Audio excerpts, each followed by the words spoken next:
Good morning, folks. It's 8:42 in the morning. Yeah. Again, sleep wasn't great. Indigestion, which doesn't help. And then I have a Bluetooth headset that was running. The battery was running low, and I left it on, and that does this beep. Especially when the battery's running low, and then finally at the end, it's like, for goodness sake, it's not that dramatic. I only have to charge the battery. But that was happening about 4 a.m, so that wasn't helpful. I don't think I'm going to get to church today.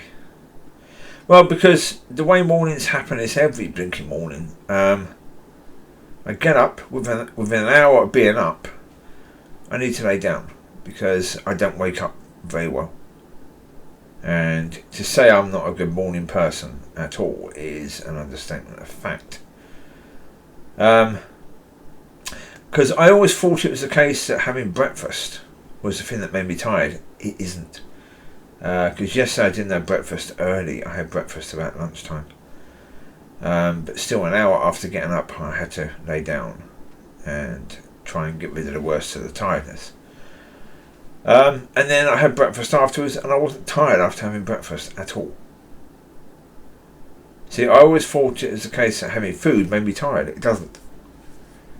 It's just I tend to have food around about the time that I'm due to, kip. So, yeah.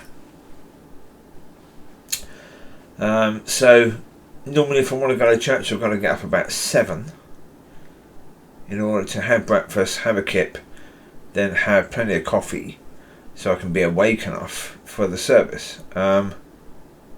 Today I'm not going to be able to make that. And I wouldn't mind necessarily, but last week, if you go back to last week when I did the video, you'll hear early on in the video talking about the fact that I tried to kip after coming back from church because I was really tired and couldn't because all that stuff was in my head. So I did the video tired, which didn't help. But that's the reality. That's the reality of where I am at times. So therefore, that's fine. That can stay. But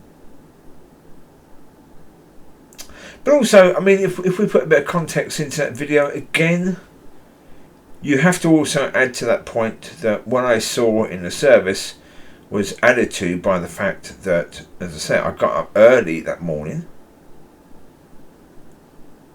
A lot earlier because of the fact that I went to church earlier.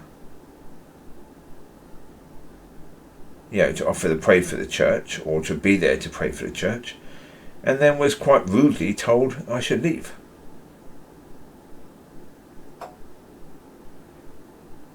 By people that I know can't stand me.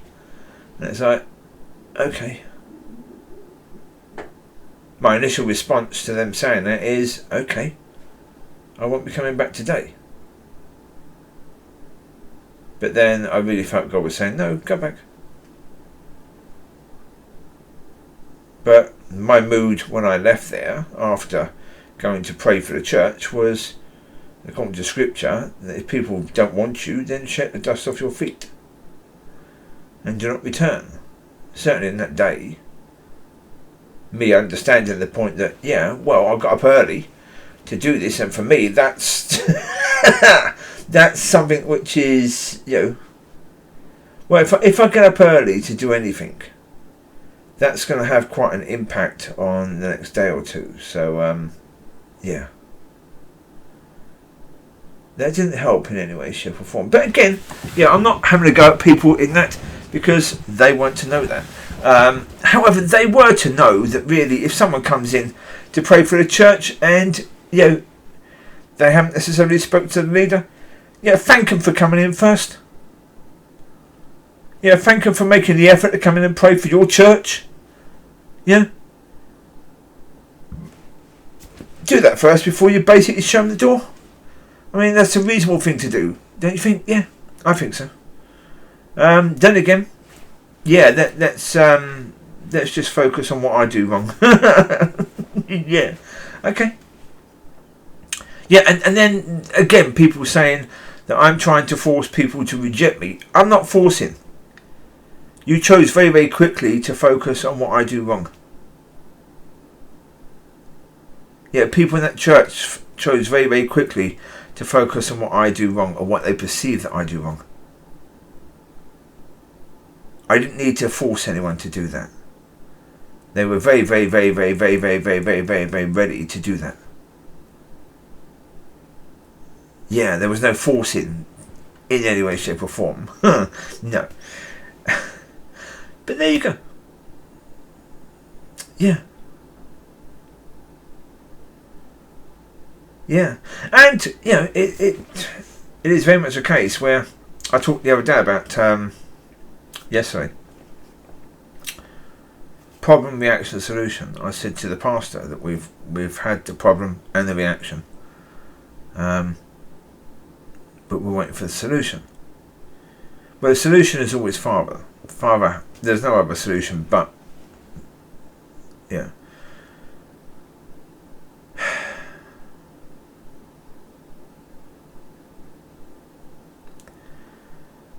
So yeah, as I say, I learnt that on that stand, when I was doing that stand, that sometimes you see a problem that's so big that as you're standing or you're walking, and you're looking at this thing that's right down below, and it seems so big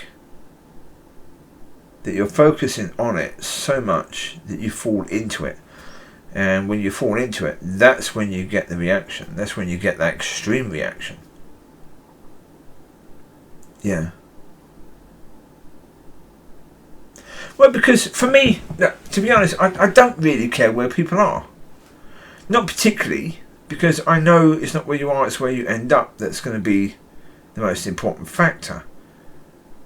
The problem is that sometimes where you see where things are, yeah, that just, yeah. It gets to the point where you're thinking there's no way, shape or form they're ever going to get to where they need to be. And last Sunday was one of those times when it's just, how are they going to get to where they need to be? It's a very unloving church. Really, because the point about love is tested. And when someone isn't that nice, or you don't perceive someone is that nice, that's when it's hard to love. But that's when it matters.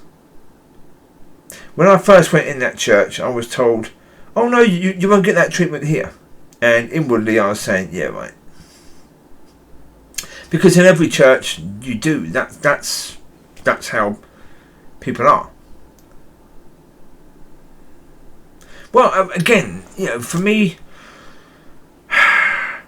when I said that church is outrageous to me, the fact that people aren't taught about conduct, they're not taught about being loving, and being loving when it's easy. Like if you're, for anyone who's not of UK, they won't understand this. Although I can put it in the American term as well. Well, okay, if you're in a European term, if you're Hitler, you're nice to people that are nice to you, right? Or you could say if you're Jeffrey Dahmer in America. You're viewed as a monster when people find out you're eating people, but you're not eating your friends necessarily. Well, not all of them. So, everyone can be nice to people that are nice to them. Even the most nasty people. The Crays during the 60s. Anyone that was nice to them, they were nice to. Anyone who crossed them got in big trouble. So, in church, we're going to be like the Crays, are we? Is that the level? We're going to say, anyone who's nice to us, we support them, we'll be nice to them. But anyone who crosses one of ours, like pastors, as I say, with pastors do have that nature, where because they see themselves as protect and guide, that's their job to protect and guide, even though it isn't their job, it's the job of the Holy Spirit to do that. But because they see that as their job, anyone who attacks someone of their church, pastors can get very nasty. I said this in the one yesterday, but it's true. they can get very blinking nasty. But they do it in a way that's gentle, and because they do it in a way that's gentle, but they use their words. Oh yeah, but that's the point. With a pastor, be very, very careful what you say to them. Because if they choose to come against you, they will choose what you've said and they will use it against you. Yeah. Well, yeah, certainly if they see you as a danger to the flock, oh my God, they will attack. See, I mean, again, the pastor sees themselves as like the good shepherd, protecting the flock. The problem is, no, we have a shepherd. That shepherd is called, Jesus. Yeah, Yeshua. He's the shepherd. We are all his sheep. Whose job is it to protect the sheep? His. It's the job of God to protect the sheep.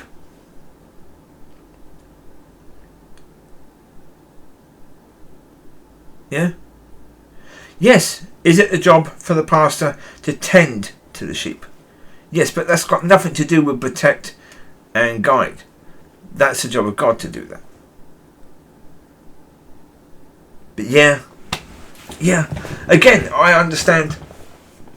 Well, because if you've got a situation that previous pastors have seen that, and the church sees that as the job of the pastor, then any new pastor coming in is going to see that as their job. Very quickly. Well, because otherwise, conform, or what is that, Borg? I've said about the church, and the way God showed it to me is that the church is quite similar to Borg. Star Trek thing. To assimilate. That when you come into the church, you lose your identity, you become of church. And anyone not becoming of church, they get pushed aside. Hopefully, according to church, they get pushed out. If you don't conform to the way of church, you get pushed out. They don't want you. You get pushed out to basically spiritual death. And, okay, is that absolutely and totally the case in every church? No. But, especially in those churches who count themselves as family church, who see themselves as a family church, oh my God, they're the worst. They have the name family, but that name family basically means Borg. We are a collective. Anyone who comes in has to be exactly the same as us. Otherwise, you leave. So it's like, I mean, I imagine that in Star Trek they got the idea of Borg from something. I'm not saying from church, but they got it from something. The idea came from a group of people in society that were that knitted together.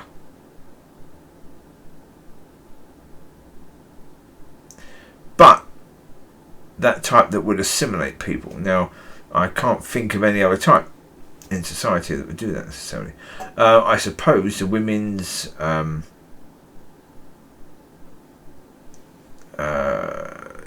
movement may have done that at some point. Try to assimilate women into their view.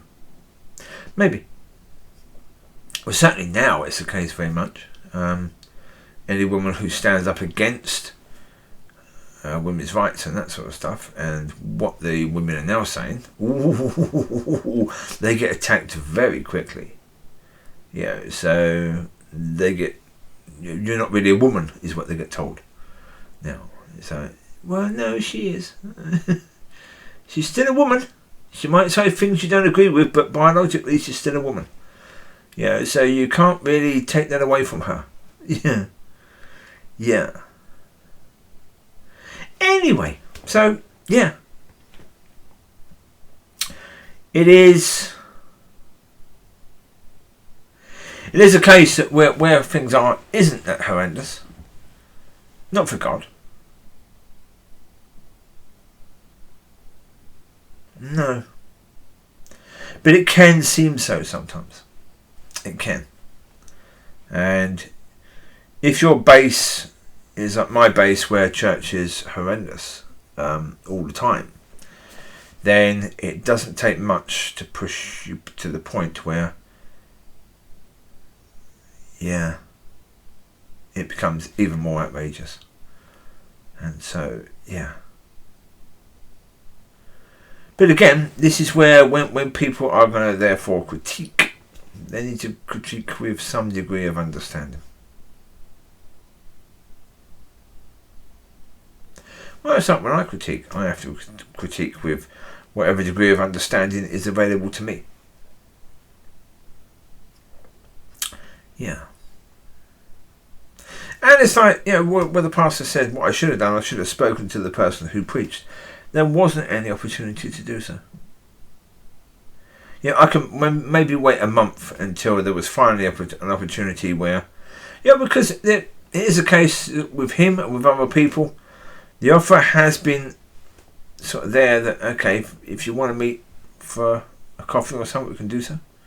We can go for a walk and a chat. But it really is up to those people to then say, yeah, okay. Because, the older people, they have a life already established. They have busy lives already. Well, because when you get to retirement, you don't just want to sit around waiting for somebody to call you to go for a walk or coffee, do you? Yeah, they tend to make their lives busy because otherwise you're waiting to die. So, yeah. Waiting for an opening where there's a possibility to actually have a one-on-one with that person to talk to them about that. Yeah. It's all very well for a pastor who has that one-on-one, who has that relationship with those people already, that can do that. Now, ideally speaking, if I'd have spoken to him, I would have still done a video about it. If I'd have spoken to him on that day, I would have still done a video about it.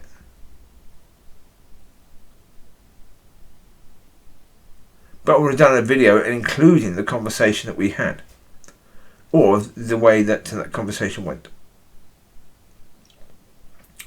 But as I say, on that day, that day was slightly worse because of what happened beforehand. So, yeah. Yeah. Yeah.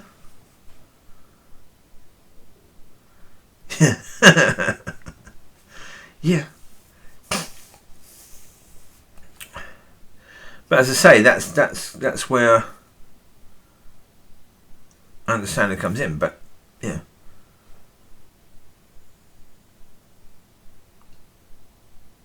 What I tend to do on here is give it as I see it. Which is all I can do. I can't do any better than that. Really. And as I said last night, it is very much a case that quite often there have been videos that I've done, and then I've, like the one talking about, it's ironic, that one. It went from 7 minutes to 1 minute 50 something. Because as I was finishing it, I thought, no, I don't want that as it was. I need to, and so did it. Then there was the one that I deleted last night, and we did because, and yet the one I did last Sunday, no. Yes, it has swear words in it, but I mean, to me, okay, that's real. And if you're speaking to people in the world, if you're speaking to people even in church, people who understand that there are far bigger problems than that. And the far bigger problems do matter. And I find it hypocrisy when someone basically says, to me about swearing, and yet when they do communion, they don't use bread or wine. Excuse me?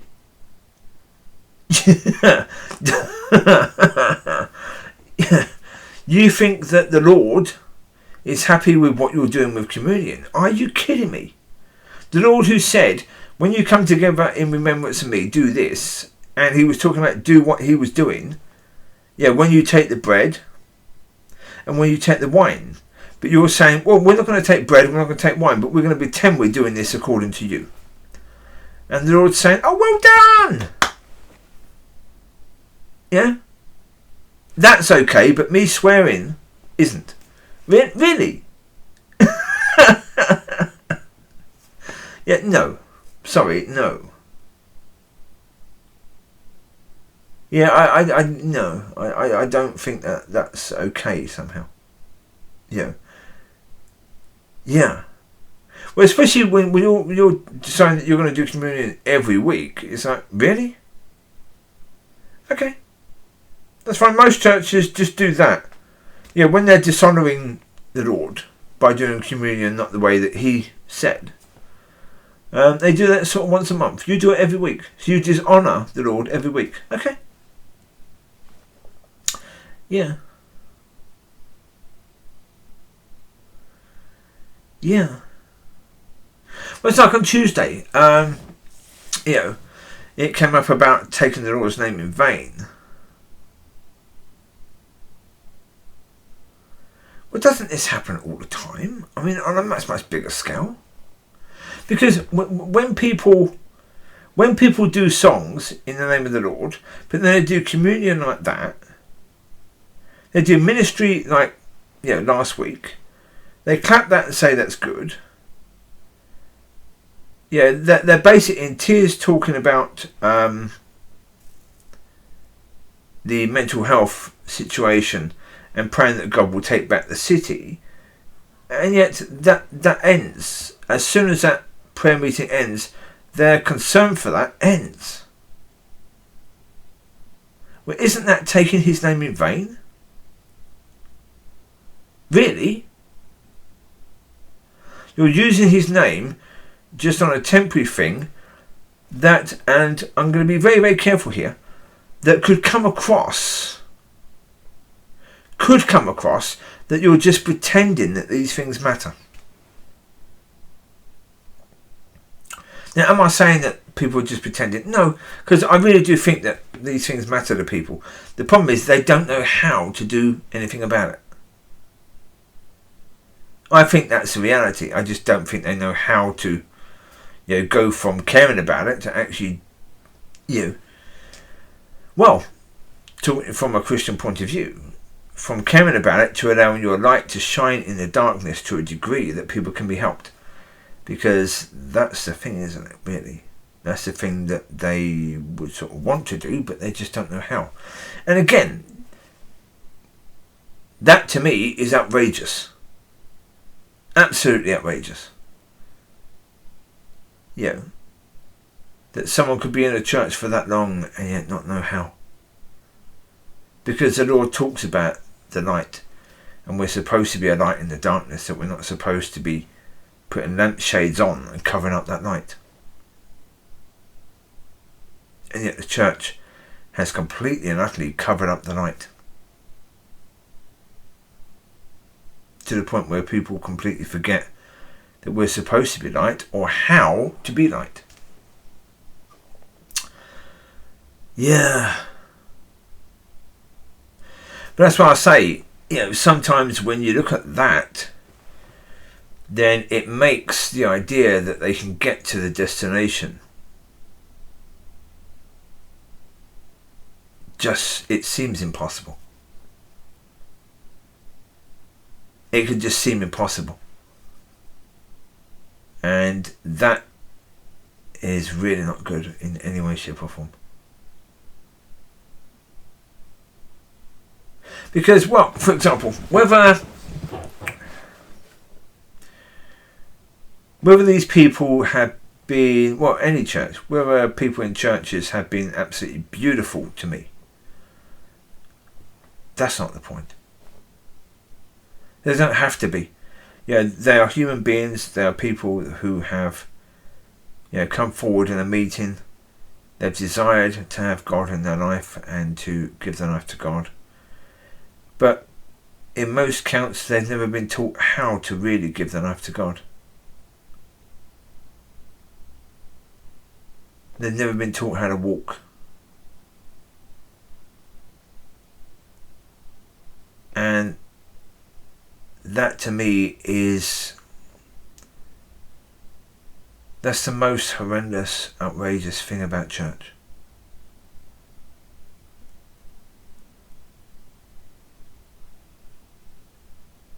Yeah. The rage I had last week wasn't directed at that man. It was directed at the fact that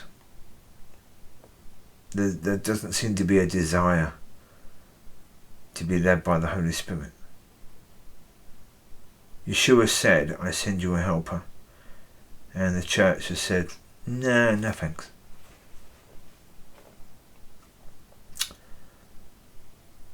I mean, that's with a lack of understanding that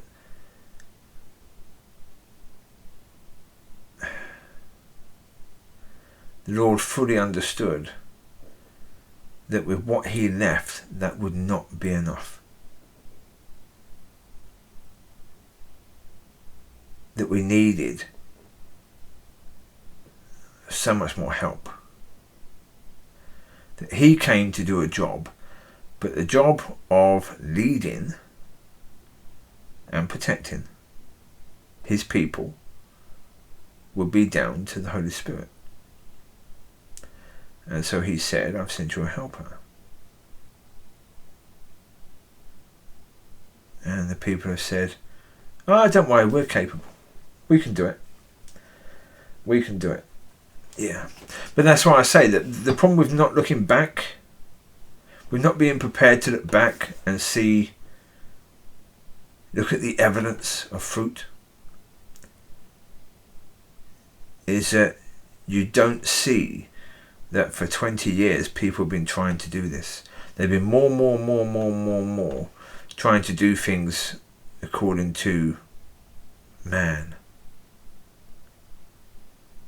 According to the world, really. And it's led the church to be in the position that it's in. Yeah, the church I was in, only a very short while ago, it looks as if that church was going to end. Completely end. That there'd be no church there. Now, to me, that would be an incredibly hopeful situation. Because I would hope that in that situation, the people there would get on their knees. And the people there would be begging God to do whatever it is that needed to be done. And that they would do whatever it is. That they would re-give their lives to God in ways that would actually really mean something. There might have been one or two people doing that. But then I think what they promised to God was forgotten very quickly. Which again, you can't blame people for, because when things start improving, you just start going along with that. You relax.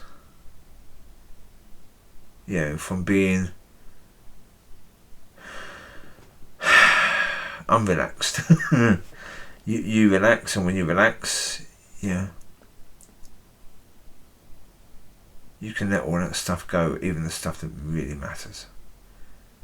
Even the stuff that God put there that was going to actually help immensely. You let it go because you relax. Yeah. It's not easy. No. But that's why, for years, I think God has been certainly saying to me, you're going to focus on your individual, personal relationship with God. Because if you focus on a collective movement with God, or collective relationship with God, then you're only as strong as your weakest link.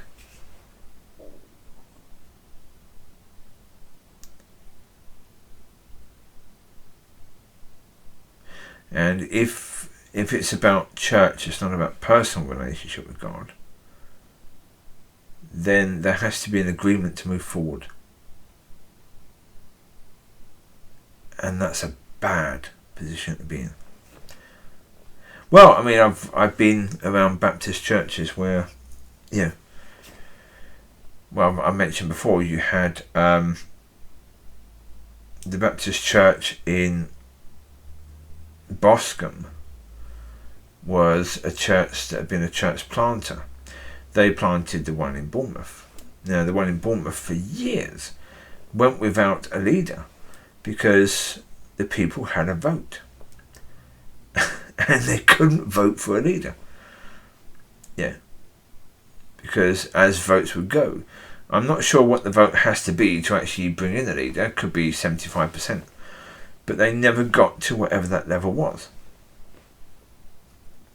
And so, yeah, giving people an equal say and stuff like that in church, no, that's not biblical. Democracy isn't biblical. Yeah, biblical is God says you do. Simple. But again, with a pastor, with the whole idea that pastors are the leaders of churches, that hasn't worked. Because, as I said, the nature of pastors is protect the people. And they're more people orientated. And so God says do, and pastor says, yeah, in a minute. We just got to wait for these people to be ready. And more than often, those people never get ready. Well, because if you're going to wait for people to get ready, where's the motivation?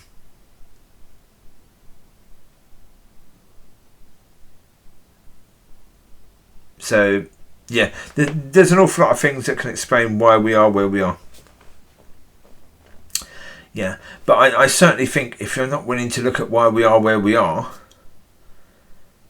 then the chances that you're going to get to where you need to get to is so incredibly slim.